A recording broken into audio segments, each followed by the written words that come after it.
Hi, Iowa Realtors. Want to give you a quick legislative update on Iowa law that will be going into effect July 1 of this year. We passed the Real Estate Transparency Act. So what this legislation does is it requires the use of signed buyer agreements prior to showing a property.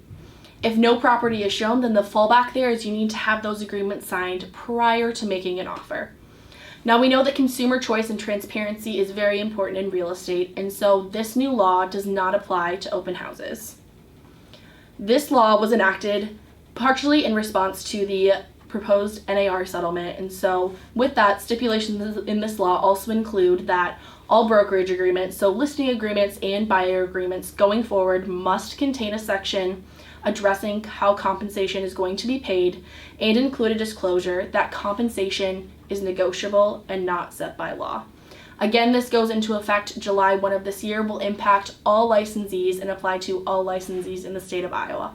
If you have any more questions, please check out iowarealtors.com for more information on this legislation.